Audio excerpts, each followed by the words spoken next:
Good evening, everybody. Welcome to our newly renovated sanctuary, and we're going to make history by starting off at exactly 6:45. So welcome. If you could settle down and if you wouldn't mind silencing your cell phones. Thank you very much. And Rabbi Rosenthal.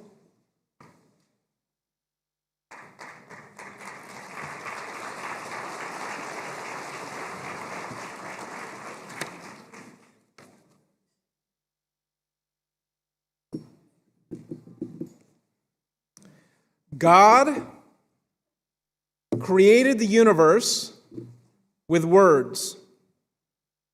This is the sacred story of our tradition. We moderns often get caught up in the great debate between cosmologists and theologists and miss the fundamental truth of our civilization, a truth that our tradition and traditions after us might well want you to know. Words are powerful. They create universes. They uplift and they sanctify, if we choose them to. If we utilize the let there be sort of words. We live, however, in a world that is losing its ability to speak and to be heard. We are losing our willingness to listen and to speak up. This very gift that holds in it the potential to heal has been weaponized to destroy. We must not lament. Instead, we need to look within ourselves to create space, to truly listen and to deeply hear.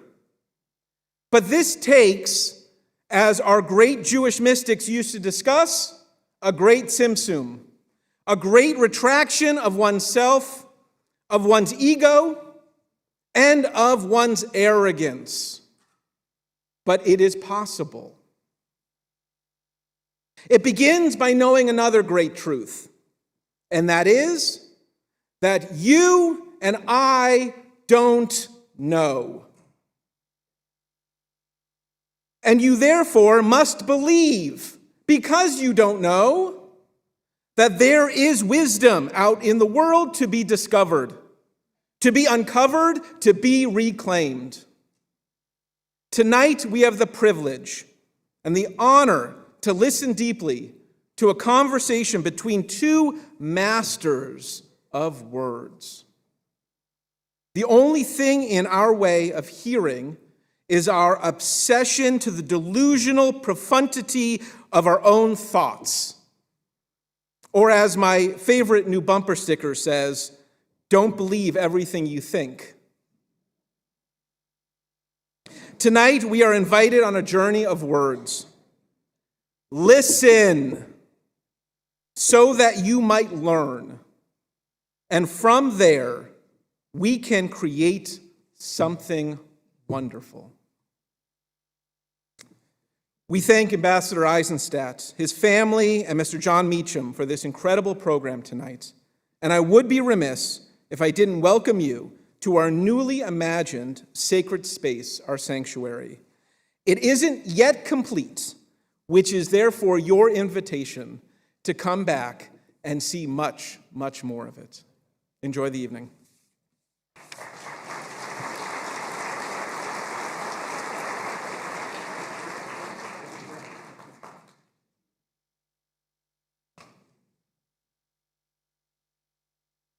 Well, good evening, and welcome to the 34th annual Fran Eizenstat and Eizenstat Family Memorial Lecture Series. I'm Gary Alembic, and I'm the president here at AA Synagogue. For the past 3+ decades, the Eizenstat Lecture Series has featured national and international political, legal, and economic leaders, Nobel Prize winners, Pulitzer Prize winners, United States presidents, including our very own President Biden, United States vice presidents, and United States Supreme Court justices. This evening's Eizenstat Lecture Series is sponsored by Ambassador Eizenstat in memory of his late parents, Leo and Sylvia, and his late wife, Fran, of blessed memory, and also the Marilyn Ginsberg Eckstein Cultural Arts Program. I have the great honor of introducing Ambassador Stu Eizenstat this evening. From 1977 to 1981, Stu Eizenstat served as President Jimmy Carter's Chief Domestic Policy Advisor and Executive Director of the White House Policy Staff. In the Clinton administration, Ambassador Eizenstat served as the Deputy Treasury Secretary, Undersecretary of State for Economic, Business, and Agricultural Affairs, and also Ambassador to the European Union from 1993 to 1996. He received the highest departmental awards for his service from Secretary of State Christopher, Secretary of State Albright, and Secretary Treasury Summers. In 1978, Ambassador Eizenstat recommended to President Carter the creation of a Presidential Commission on the Holocaust chaired by Elie Wiesel, which led directly to the United States Holocaust Memorial Museum. During the Clinton administration, Ambassador Eizenstat served as a special representative of the President and Secretary of State on Holocaust issues. Ambassador Eizenstat has served as a special advisor for Holocaust issues for Presidents Clinton, Biden, Trump, and Obama. He has received 8 honorary doctorate degrees from universities and educational institutions and some 75 awards and citations, including the Legion of Honor from France and 5 high civilian awards from Israel, Germany, and Austria. He is senior counsel at the Washington, D.C. law firm of Covington and Burling and is a senior strategist at APCO Worldwide. Ambassador Eizenstat earned a Bachelor's of Arts degrees cum laude in political science from the University of North Carolina at Chapel Hill. He received his JD degree, or law degree, from Harvard Law School in 1967. Ladies and gentlemen, please join me in welcoming Ambassador Stu Eizenstat.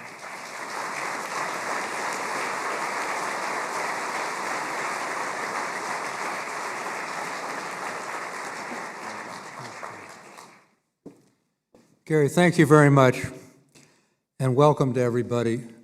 Thomas Wolfe wrote a famous book called You Can't Go Home Again, but when I'm back in Atlanta, I know that I am home again, and seeing so many people who had a formative role in my development is inspiring.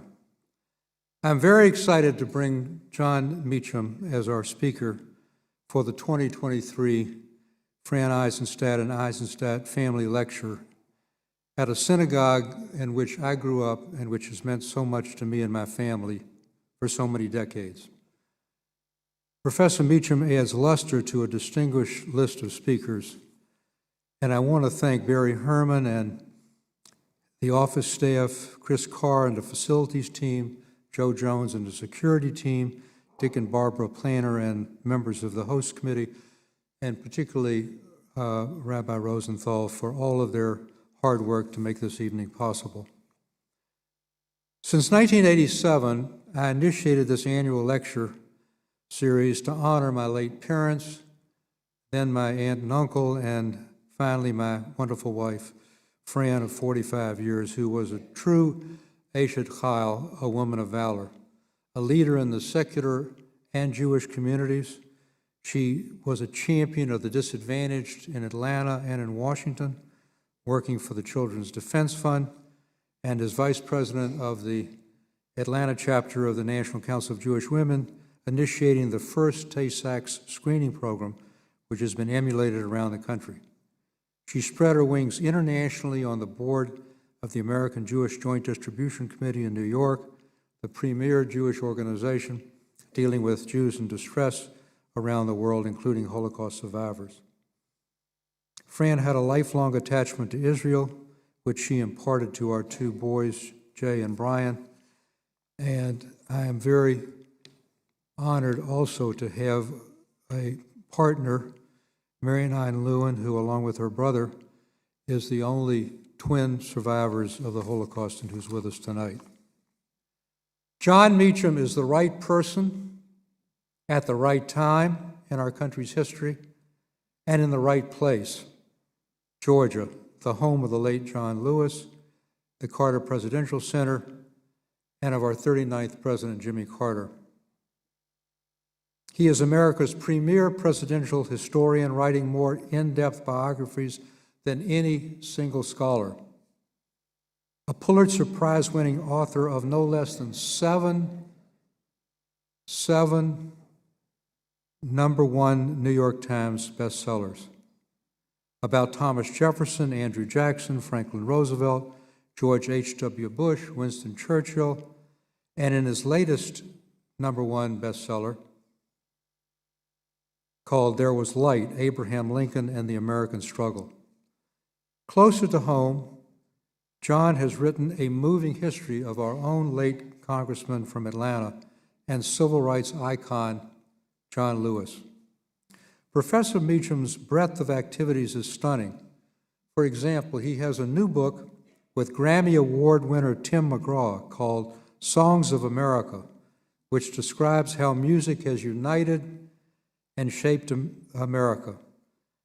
And Jon, we could use some of that music right now.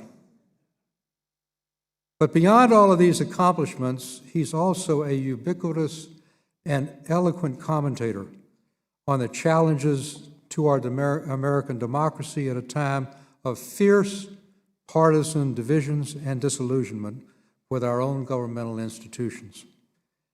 He's on CBS's This Morning and Face the Nation, MSNBC's Morning Joe, Stephen Colbert's Late Show, and frequently on PBS. He's an endowed professor in the American presidency at Vanderbilt University and co-chairs Vanderbilt's project on unity and American democracy. Jon, you honor us by taking time from your remarkably busy schedule to appear at our annual family lecture series before so many of my own family and friends. Thank you very much.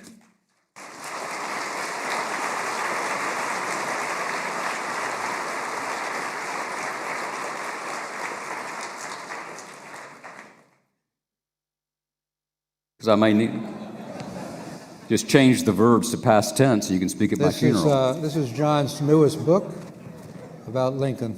I have to say, being described as the premier presidential historian is a little like being described as the best restaurant in a hospital. Yeah. You'll want to win, but it's not that hard. But thank you. Jon, I want to begin by asking some general questions about your remarkable body of work. You've written more in-depth biographies of more presidents and other famous Americans than any single scholar. Which of the people you've written about have made the greatest difference in changing our country's history? I think Jefferson wrote the mission statement, the most important sentence ever originally rendered in English, that all men are created equal. A sentence that's changed more lives around the world and continues to do so than any other single rendering. I am careful sometimes about the hyperbolic nature of that claim about the most important sentence ever originally rendered in English, largely because of the old story about the Texas school board candidate who's against teaching Spanish in the public schools and said on the stump one day, if English was good enough for our Lord Jesus Christ, it's good enough for Texas. So,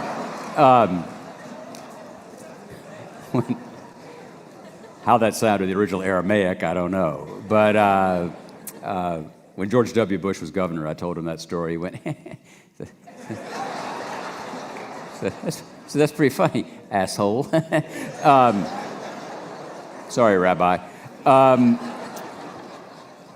The ambassador is now rethinking his kind words right about now.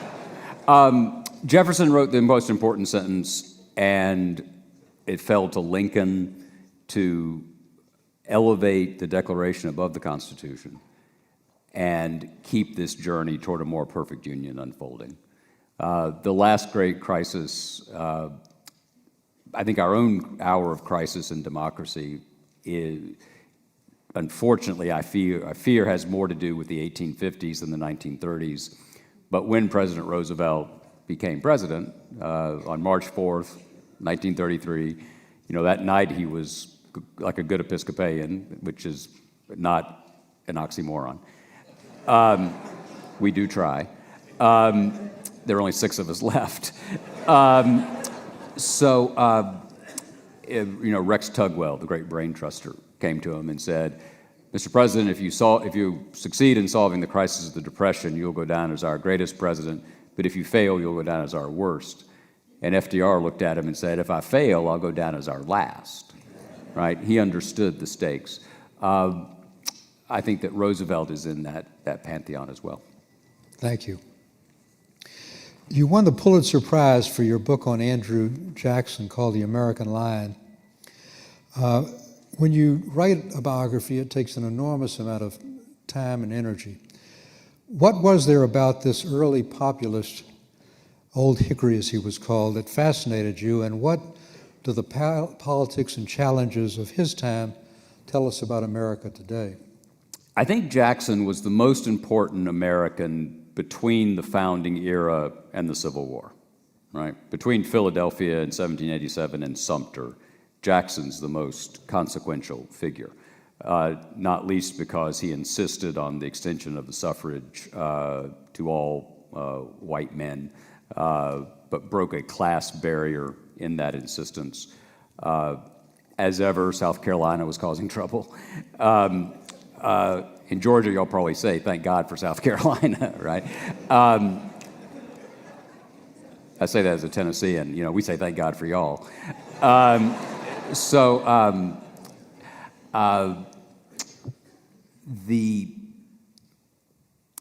What Jackson did in 1832-33 enabled us to have an additional 30 years to form what Lincoln would call the mystic chords of memory. He stood up against John C. Calhoun. He stood up against South Carolina that wanted to introduce nullification that would almost inevitably have led to secession at an hour when we had even fewer decades of Union experience with the Union. And so I think, therefore, Jackson in many ways embodies the best of us and the worst of us.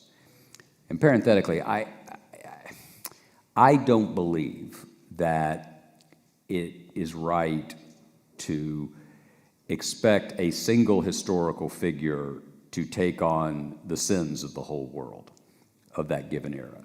As you know in your own life and in your scholarly life, presidents can bend the arc of the universe toward justice. They can also bend it toward injustice, but they can only bend it, right? This is about all of us.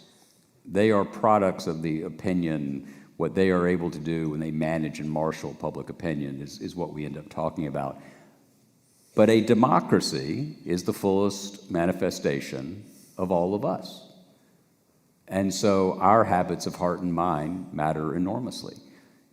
And when Jackson defended enslavement, when he removed Native Americans, and let's be very clear, I grew up on Missionary Ridge, which ends at Chickamauga, 3 miles from John Ross's house, the Cherokee Nation.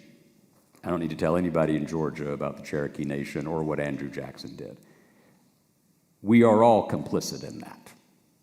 And so what I wanted to do in that book in particular was try to articulate that the perfect can't be the enemy of the good, and that politics is inherently a moral undertaking. And we are a fallen, frail, and fallible people. I think the remarkable thing is that we've gotten as much right as we have, right? From the Hebrew Bible, we know that history has a beginning, a middle, and an end. Right now, we're in the middle, and we presume that we're going to be rewarded or punished either in real time or in the fullness of time, based on our conduct. And there would not be a Bible. I'm now wandering above my pay grade, Rabbi, I'm sorry. There would not be a Bible if everybody had obeyed the commandments.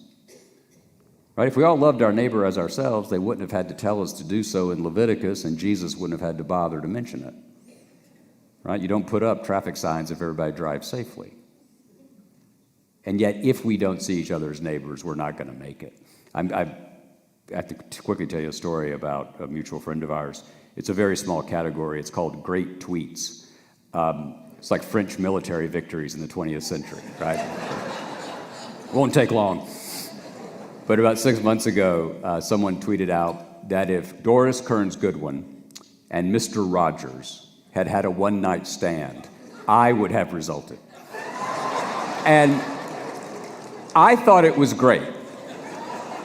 Doris was kind of pissed off. So she called, she learned how to use the cell phone. She called, she's Couldn't Mr. Rogers and I have had a wonderful long marriage and you were the fruit of our union? I said, no, sweetheart. He picked you up in the C-SPAN bar. I'm sure there was a question there somewhere, Ambassador.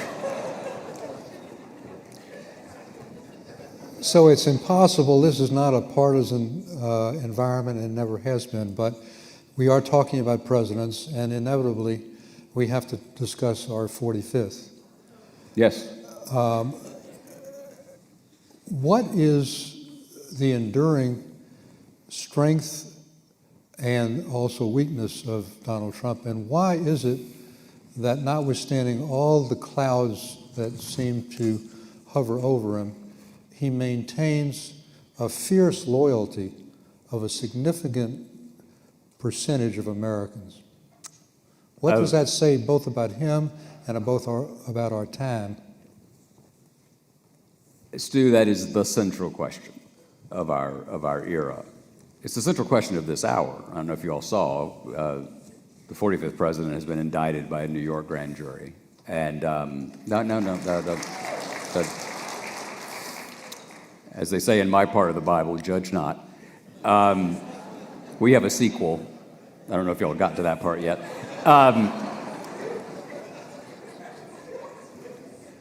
As Robert Louis Stevenson once said, the duty of the Christian is not to succeed, but to fail cheerfully. That's the only standard by which I am a good Christian. Trump is the fullest embodiment, the fullest manifestation, I believe, of the most elemental and often deleterious forces in American life. I say this as someone who has voted for Republicans. I have voted for Democrats for president. I vote for Republicans for president. I am George H.W. Bush's biographer. I am not a crazy liberal. I may be crazy, but I'm not a crazy liberal. So I say this as a biographer, as someone who cares enormously about the constitutional conversation and this journey toward a more perfect union.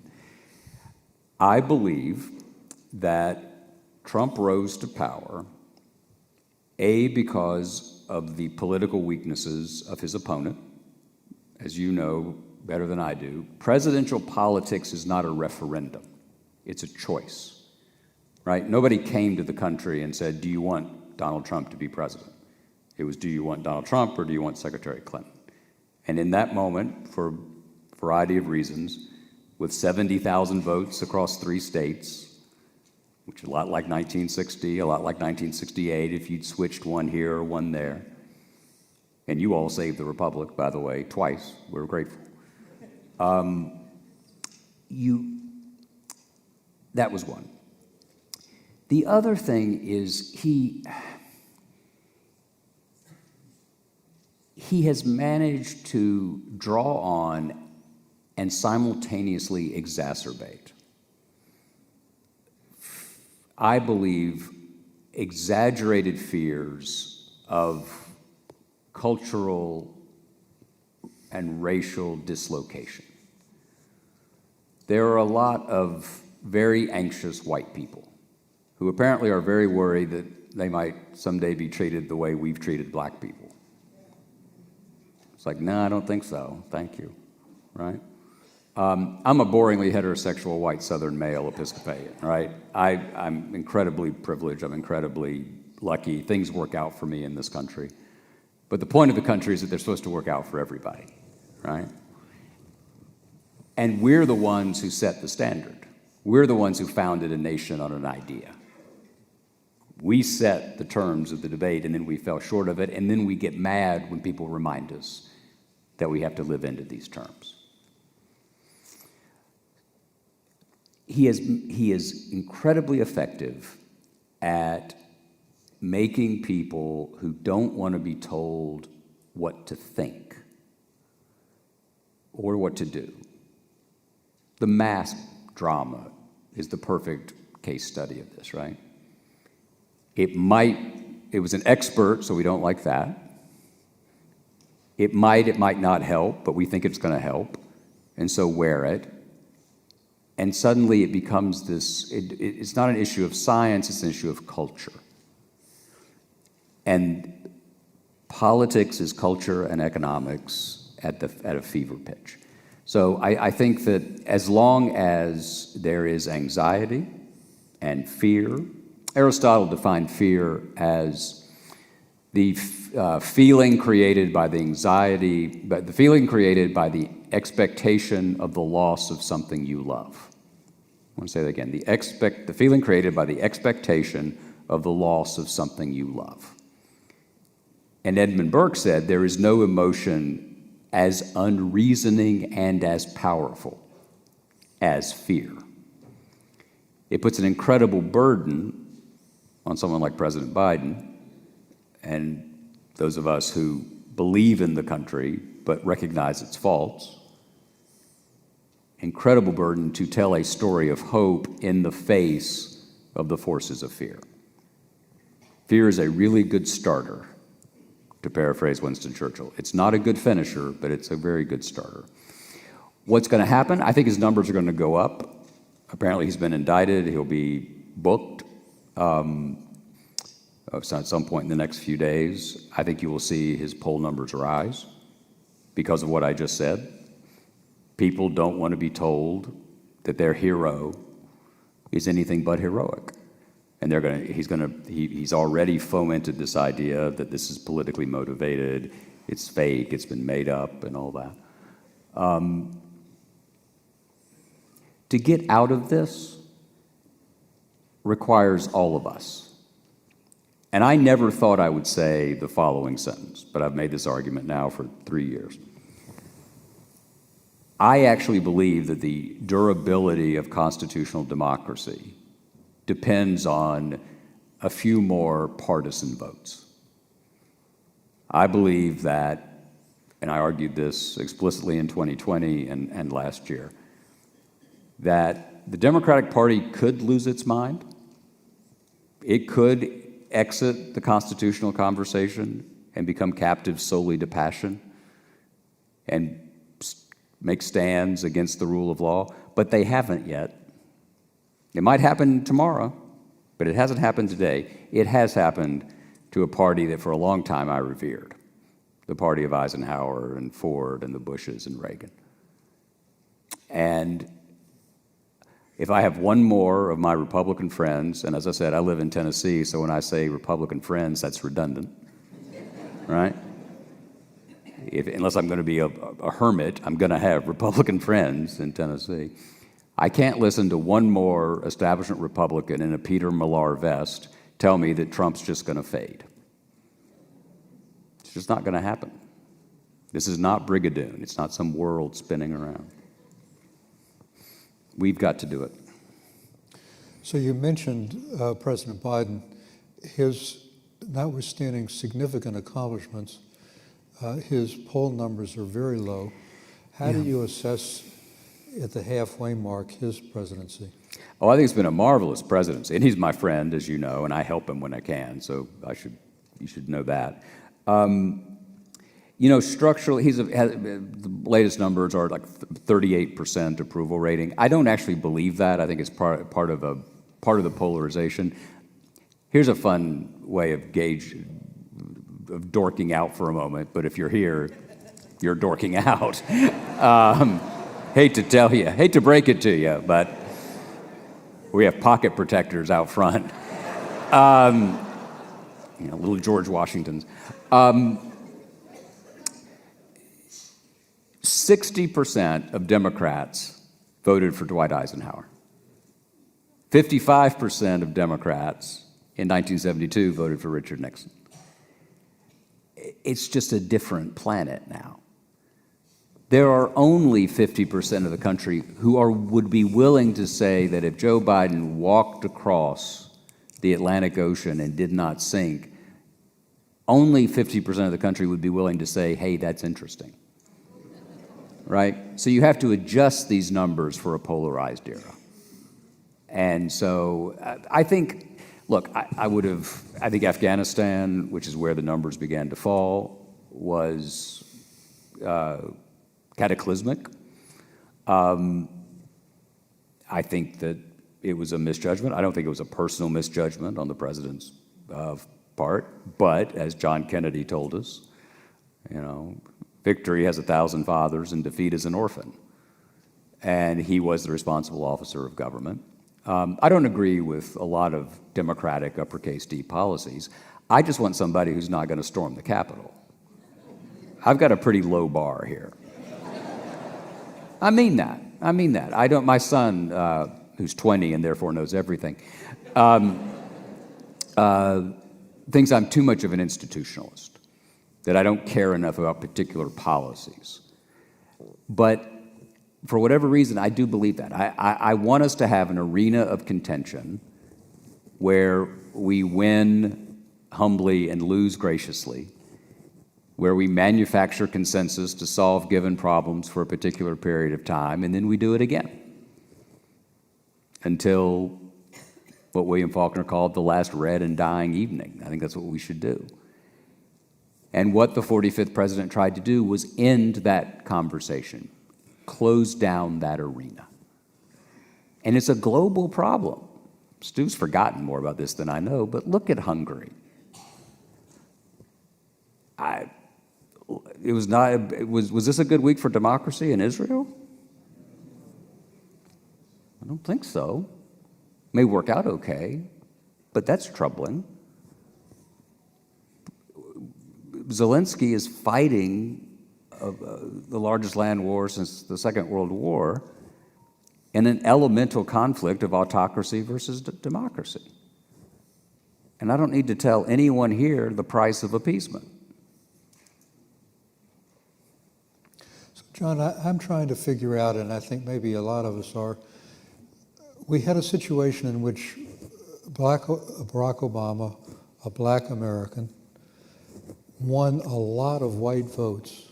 Yeah. That then, after he left, switched to Trump. Yeah.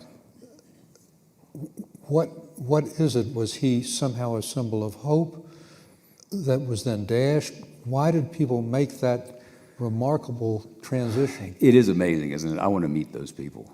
I don't want to spend the weekend with them, but maybe a quick Waffle House,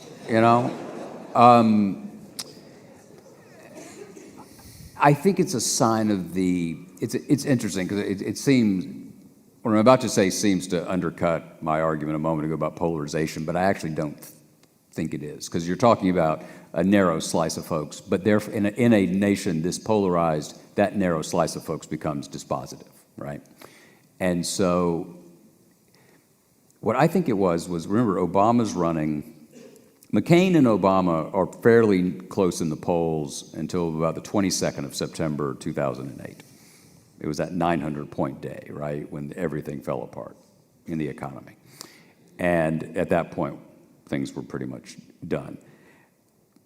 The vote for Obama was a vote in an hour of crisis. The banks were failing, TARP was being done. There's a line between TARP and Trump. That's what W would tell you.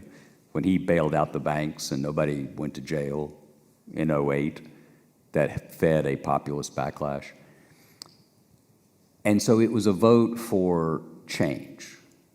Voting for Obama was a vote for change, biographically and historically. And then what I think happened is I find, as much as I admire President Obama, I wonder if people like us in the fullness of time will look at President Obama as biographically fascinating, but historically untransformative. If you think about the arc of the country in those 8 years, important achievements, but it was not as transformative as even President Obama would have liked it to have been. And so therefore, I think that a lot of folks came to 16 and wanted change. And interestingly,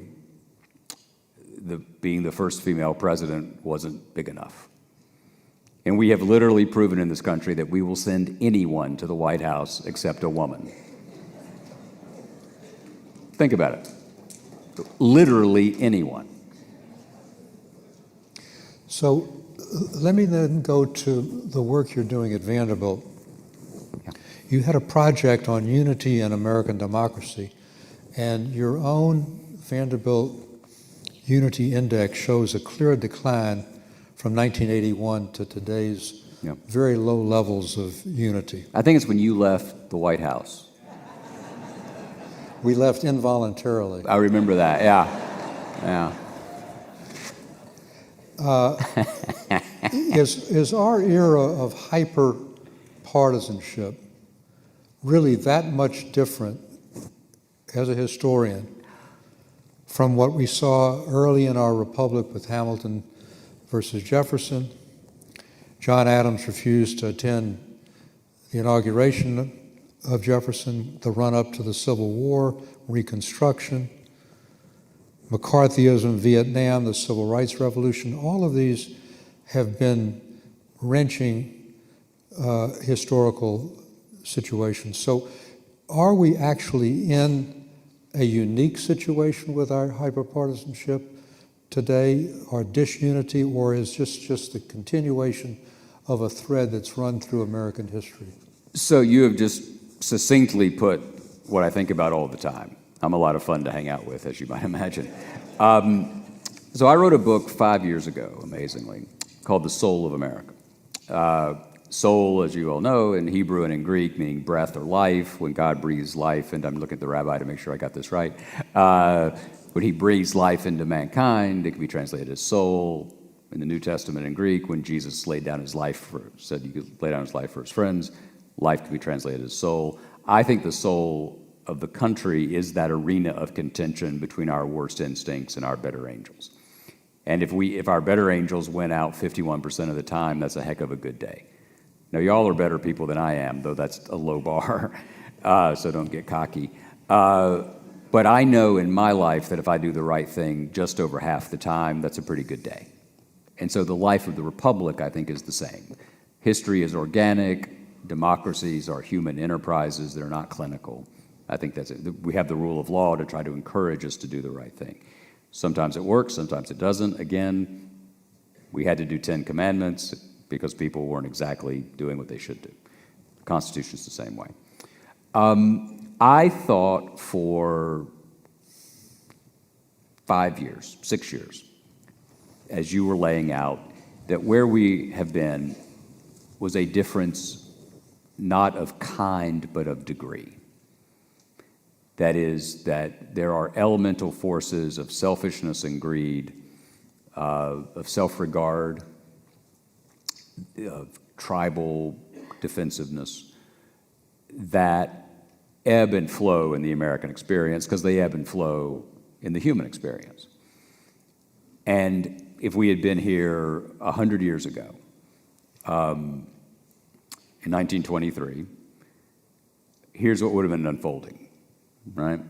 The women in the room would have just voted for the first time in 1920. Plessy versus Ferguson was still the law of the land. We were not an integrated electorate at all until 1968, right? So we weren't really a functional democracy until 20 minutes ago. But 100 years ago, we would have just finished the Great War. Fears of socialism emanating from Moscow. Bolsheviks were coming after us. State legislatures were getting upset about new theories being taught in schools. We had a trial about that in Tennessee. I noticed Stu's roster of speakers, just as we're talking about evolution. I think when you start with Elie Wiesel and you get to me, that disproves Darwin. I don't think you're progressing, so let's work on that. But radio becomes commercially available in 1923. A transformative information technology that speeds up the world, brings diverse and foreign voices into your intimate space. 1920 census was the first time more Americans lived in cities than on farms. Demographic shifts. And in 1915, on the Saturday after Thanksgiving at Stone Mountain, Georgia, not exactly far from here, the second Ku Klux Klan was founded, and the light from that cross went across America. 5 governors were members of the Klan in the 1920s. Clifford Walker of Georgia was one. He lost a race for attorney general not being in the Klan, so he joins the Klan and he becomes governor. He went to a Clavern convention in Kansas City 100 years ago, this decade, as governor, and said we should build a wall of steel as high as heaven to keep immigrants out. As Mark Twain once said, history may not repeat itself, but it does rhyme. Right? The 1924 Democratic National Convention, Stu was a young man then, or did you speak? Were you speaking then? Goes to 103 ballots because there were 347 Klan delegates in Madison Square Garden who would not vote for Al Smith, the governor of New York, to be the Democratic nominee because He was Catholic. Irish Catholic. The second Klan was anti-Semitic, anti-Catholic, anti-black, anti-immigrant.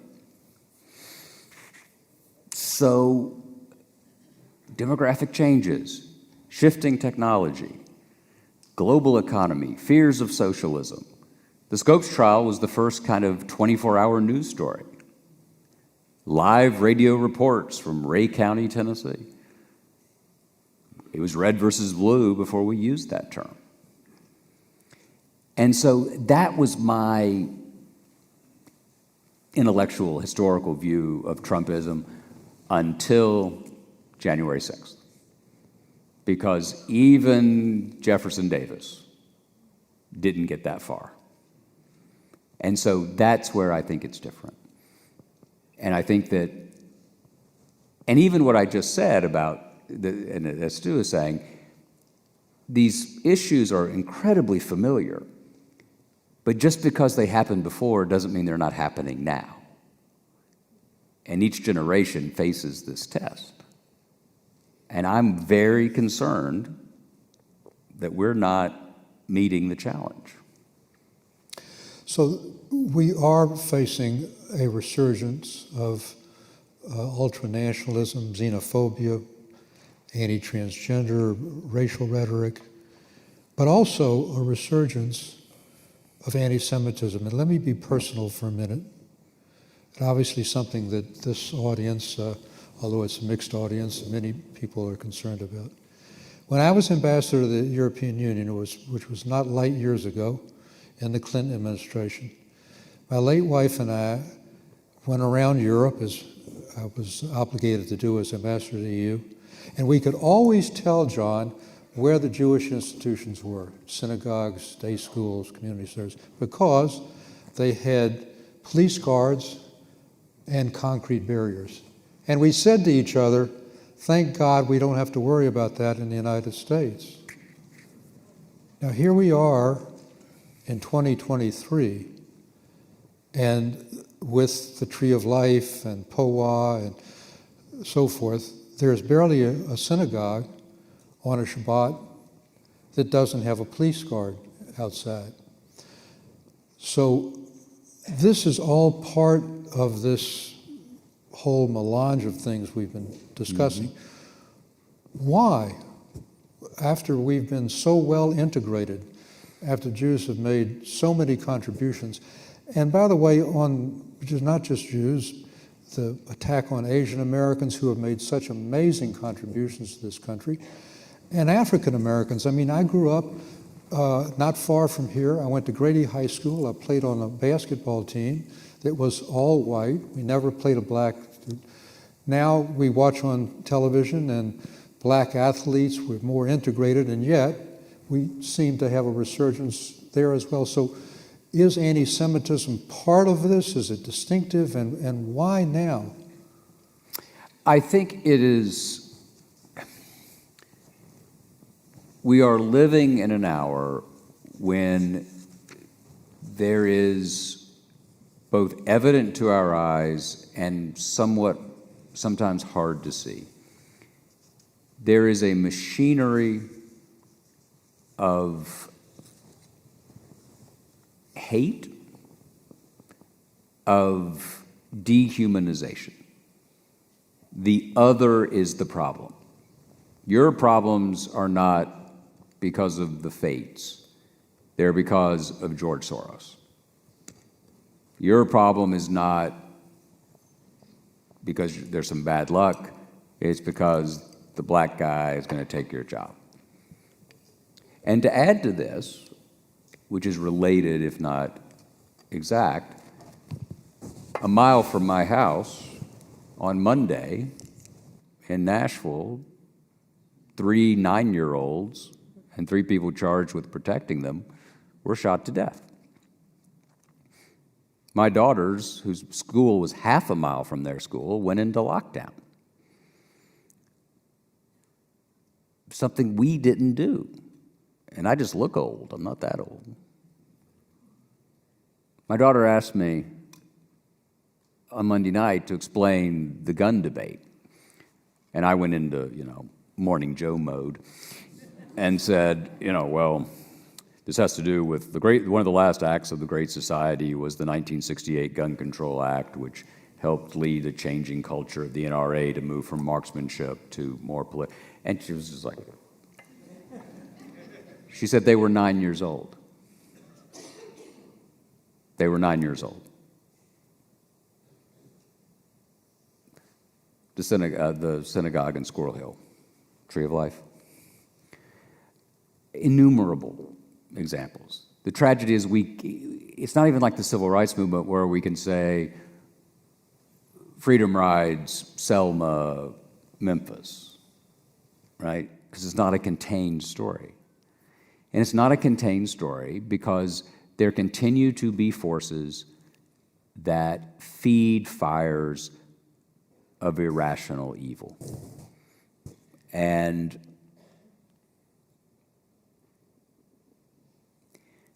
I'm a gun owner. The safest place to be a duck is somewhere near me when I'm armed because I can't hit him. I'm actually an inadvertent conservationist.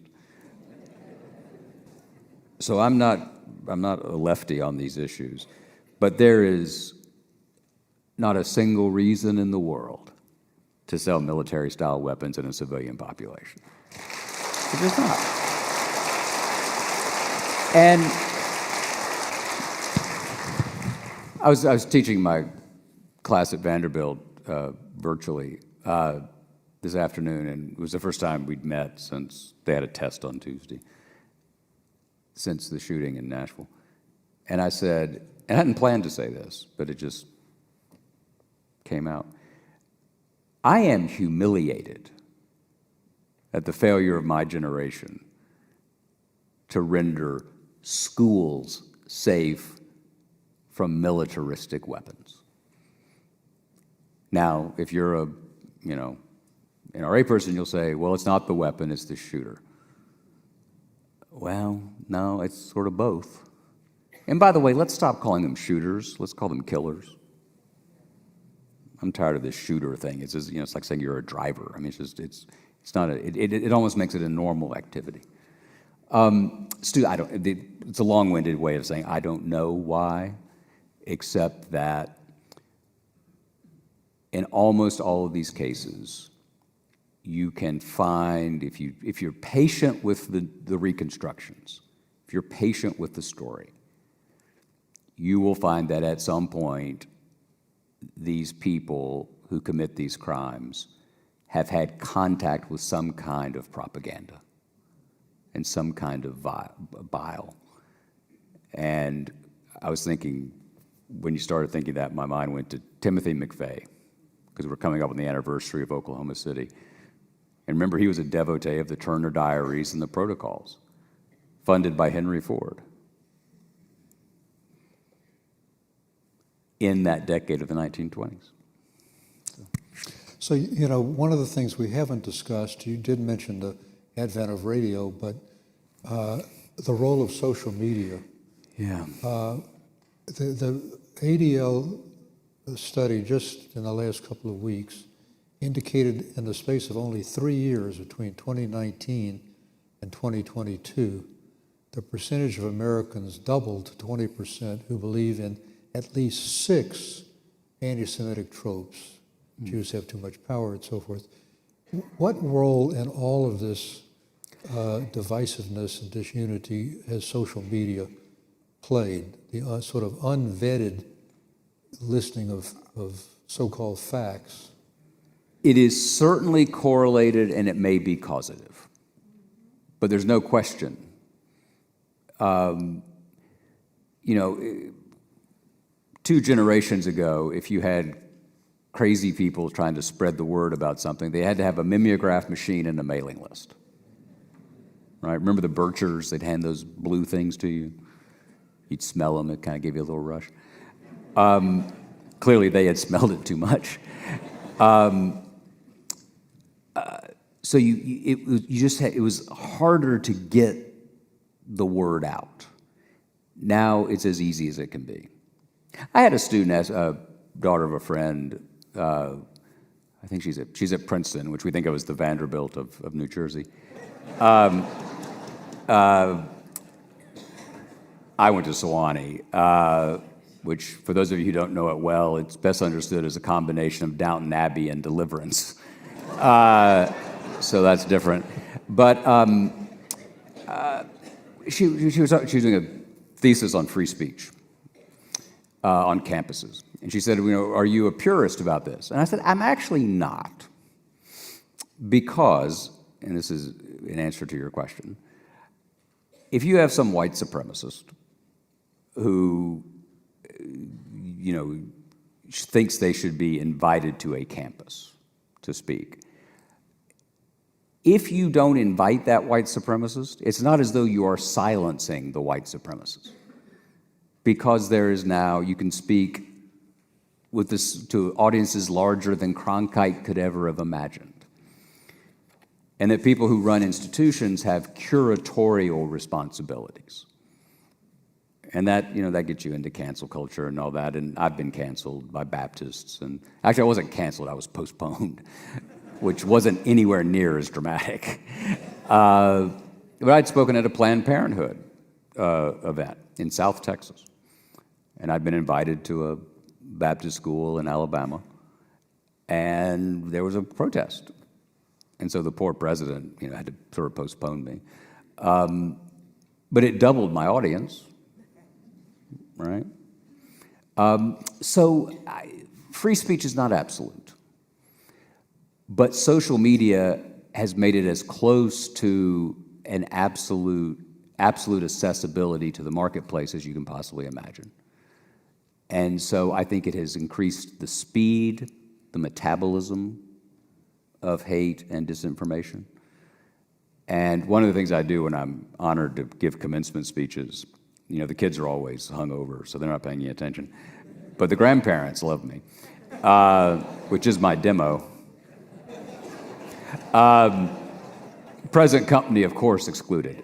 I'll say, and they'll love it, just because I'll be talking about Twitter, just because you have the means to express an opinion quickly does not mean you have an opinion worth expressing quickly.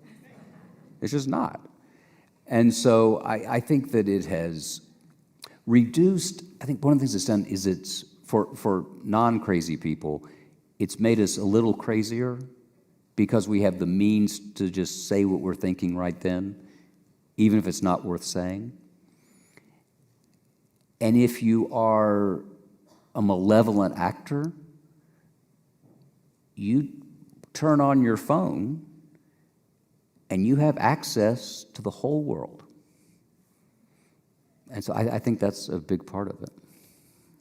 And to what extent this divisiveness that you were describing because of the transformative technologies and disruptive activities and demographic changes, this so-called woke issue, cancellation culture, both on the left and right, how do you put this into the context of what we're discussing? I think that, well... Because interestingly, a poll just this week indicated that a majority of people don't subscribe to the notion that this is dangerous, but how do you... That wokeism is? Yes. Yeah, I think woke is very 2020. I could be wrong, but actually Governor DeSantis' poll numbers suggest I'm right. here's what I have a tiny little personal anecdotal window into this. So I wrote a book about Abraham Lincoln that, thank you. Apparently other people have written about him before. I thought he was undercovered. But I expected, as a white Southerner, I expected the first, second, and third question in every event to be about race, particularly after 2020. I got almost no questions about race. The first, second, and third question, and if I'd been smarter, I would have realized this was a sign of where the midterms were going, was about democracy. It was about, is this the 1850s? How did Lincoln save democracy? We need to do that. And so, look, I suspect you and I share this view. Ordinarily, if we had a country that was debating 1619 versus 1776, that's like dork porn for me. That's great, right? Let's debate this. Were we founded at Jamestown? What is the relative role of enslavement in the life of the country? That's a great debate to have. But I think the people putting the story of enslavement and race in the conversation probably overstated. And I think the people who pushed back too hard. And again, I'm an Anglican, so I always think the middle path is the right one. But I think that a debate that could be illuminating instead became heated. And the good news is we can fix that, right? Slavery and race and subjugation and the story of power dynamics, of course that is central to the American story. What, did we somehow exempt human nature from the American story over the past 3 centuries? Of course not. The remarkable thing is that we've actually come as far as we have. I think it's a miracle. And I mean that. I think it is potentially an act of providence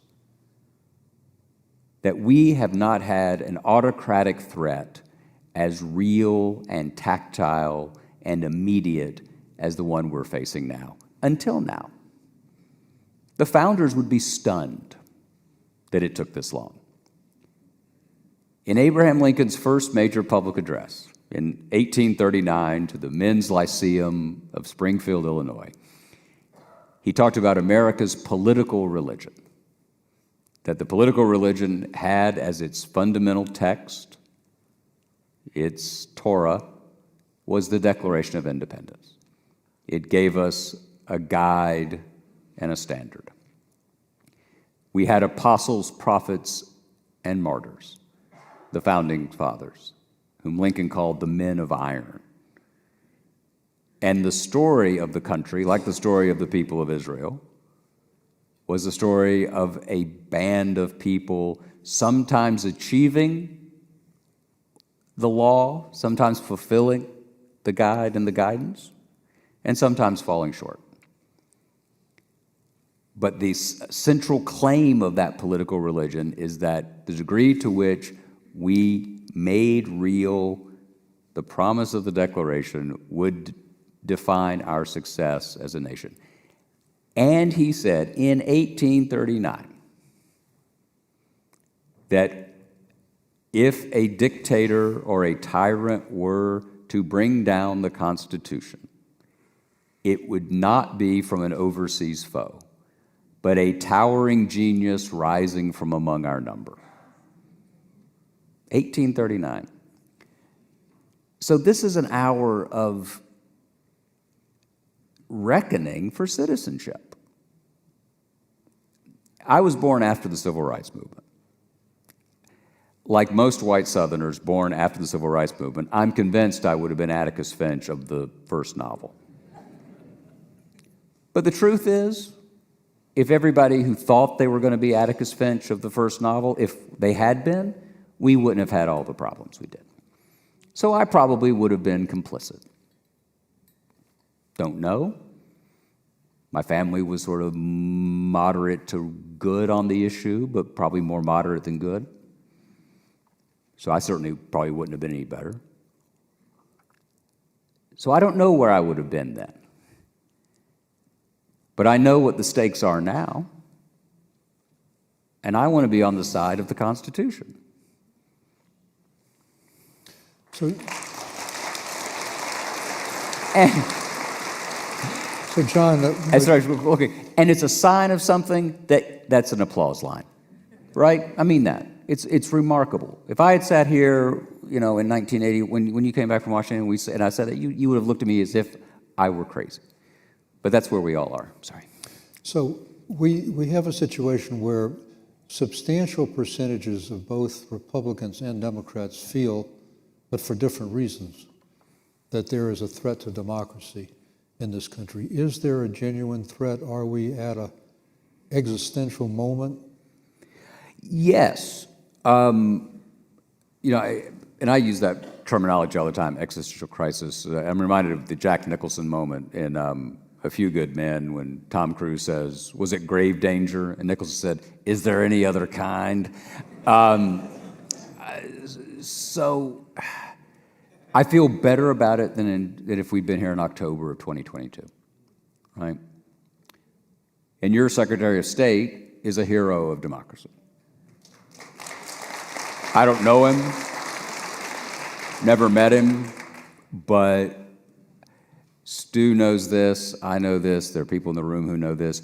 It is really hard to tell a president of the United States anything. And when they want something, it's super hard. Everybody, George W. had a good line about this, that everybody comes to the waiting room and they're going to come in there and tell me what all, and they come in and they say, "What a lovely time, Mr. President." It's really hard. And what your Secretary of State did was heroic. What Liz Cheney did was heroic. And there's and as President Kennedy said of his own book, there's a reason Profiles in Courage is short and one volume. There's not a lot of this to go around. So I feel better about that. I feel better about the defeat of the secretaries of state, the election deniers. The country just enough of us reacted to the threat to, when I say threat to democracy, I should be more specific. The threat to democracy, as I see it, is the threat to full, free, and fair elections that are followed once certified. And there is no evidence. There are people who have been disbarred now, right, for arguing these cases. And the more interesting indictment, imagine a world, by the way, where I'm saying the more interesting indictment against the former president, since this one's not that. I was in Washington the other day, and I literally had to say to someone, I can't remember if it was the first impeachment or the second impeachment. It's just we're just through the looking glass here. But I think the threat is real, yes. And I don't know that I believe the polls on it. I think there's some trolling going on there. I don't know that I really believe that 60% of the Republicans in the country believe the election was stolen. I think 60% of Republicans think it's fun to tell a pollster that. That's all I think that says. It's like, but that's a crisis of democracy. It's also a moral crisis, right? It's a moral crisis in that it means we're not in covenant with each other.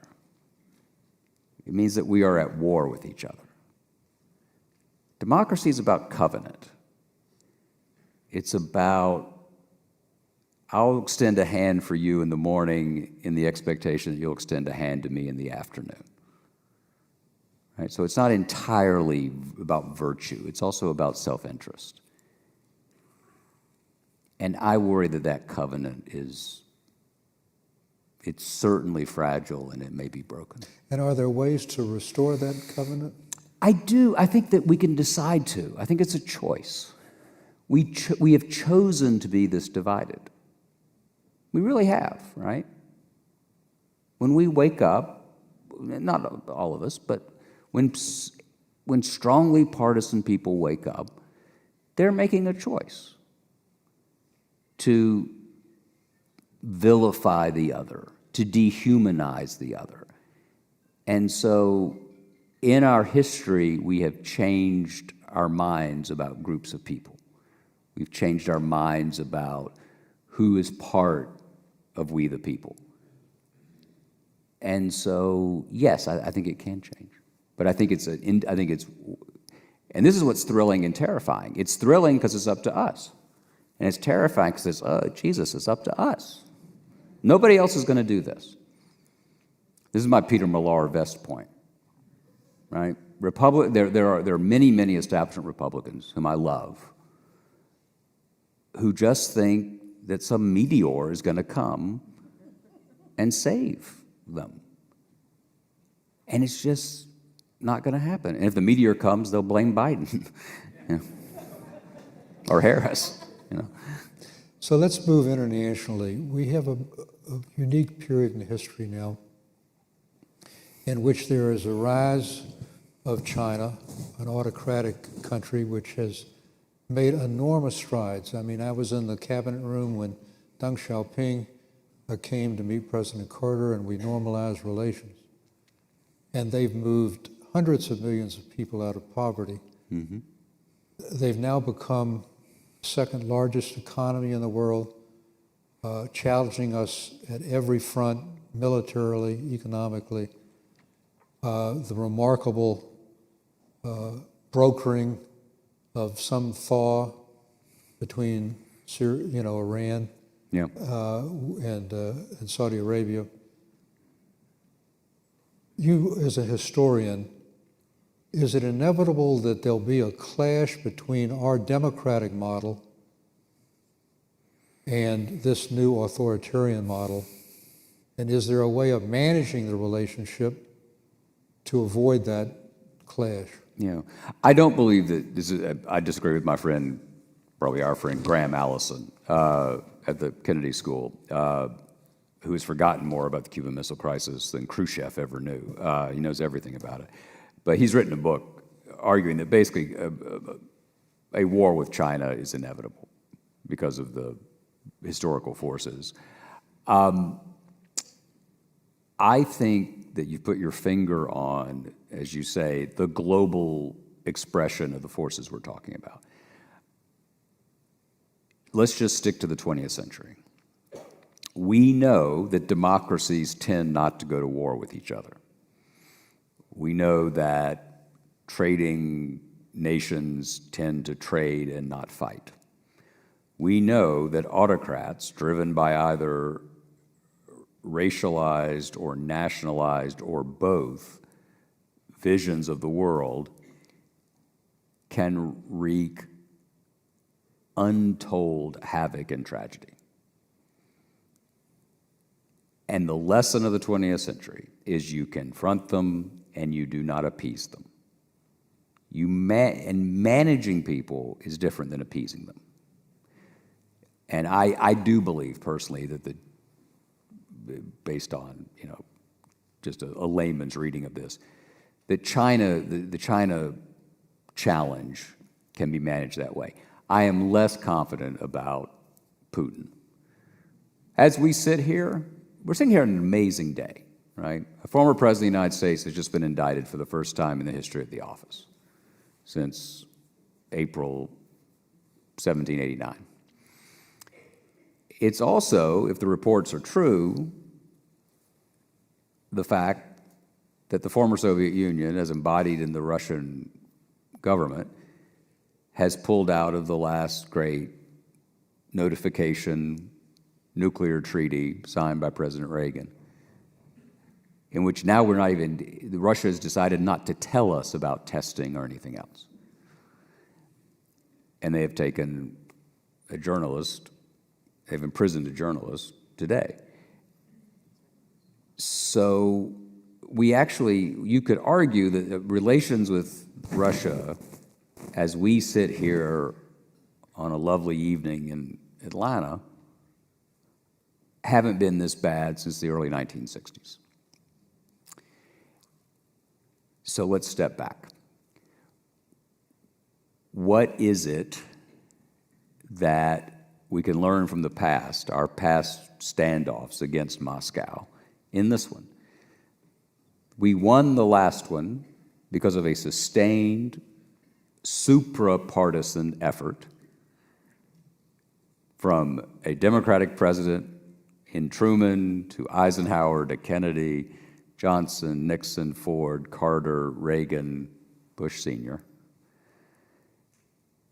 A commitment to engagement abroad. We disagreed about the means sometimes, but a commitment to engagement abroad, investing abroad.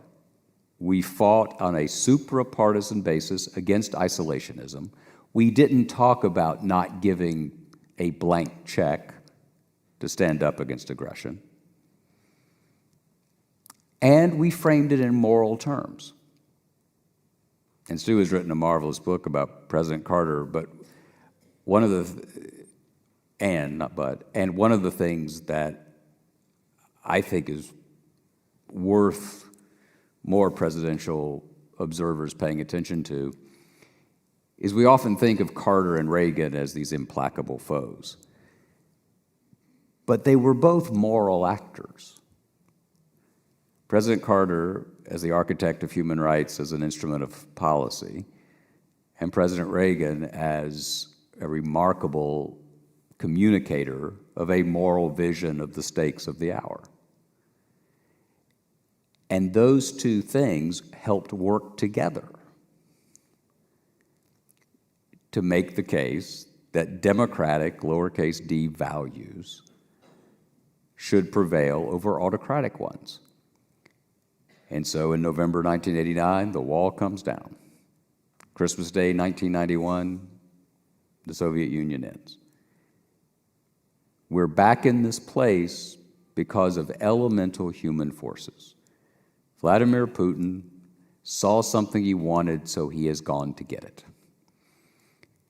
And the American experience from 1945 until 1991 is that if we remain engaged, we will not have 1939 to 1945 again. Vigilance is essential. But Putin is betting on something different, John.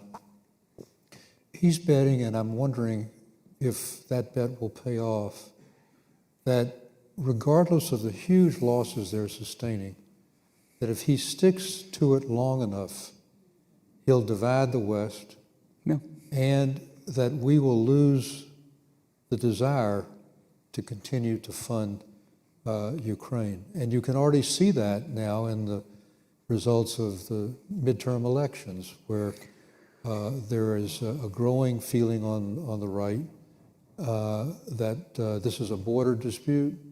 We don't have a national interest in it. So what's at stake here more broadly? We were talking about democracy at home. But what's at stake with Putin's bet that he can outlast us, and do you think he will? Or is there enough cohesion in Europe and the United States so that we will prove him wrong? What's at stake is the post-World War II order. I could go on, as you can tell, but what's at stake is we made a commitment in the wake of World War II with the Marshall Plan, with NATO, with the Truman Doctrine, to fight what President Kennedy would call the long twilight struggle. And it, with several exceptions, important exceptions, but by and large, from 1945 until this hour, we have not had a recurrence of global war, which we did twice in 20 years. So, and part of the, tell me if you disagree with this, part of the reason for the success of the Cold War and then the post-Cold War order was that we promoted markets and democratic values. We didn't get with some exceptions, we didn't get too persnickety about it, right? We would make our compromises. We would deal with the devil if we had to, but we preferred to convert them. And that, with exceptions, that has interestingly kept the peace, even as nuclear weapons have proliferated beyond Washington and Moscow. And so what's at stake if Putin, you're exactly right about what he's betting on. He thinks we're weak. He thinks we're divided. He thinks, hell, they elected Trump once, maybe they'll do it again. You know, there's no question that that's his bet. And what I would argue is that all of us have to prove him wrong. And to do that, it means that we don't consider this a territorial dispute. Does anybody here really think that? The governor of Florida doesn't really think that. I promise he doesn't. The Speaker of the House doesn't really. I mean, this is the party of Ronald Reagan, for God's sake. You know, and suddenly they're acting as if they're Robert Taft again. This may be the only room in Georgia where I can say that and you understand. Eisenhower ran for president because Taft wouldn't agree to support NATO. They had a meeting at Columbia. Remember, Ike was willing, he wasn't all in. And Taft said, I don't know if I want to spend money on this treaty organization, to the former supreme commander of NATO. I think the whole thing is at stake. I really do. So, John, I know you have a plane to catch. You have given us a wonderful evening of thought, mixed with humor. Thank you. Thank you.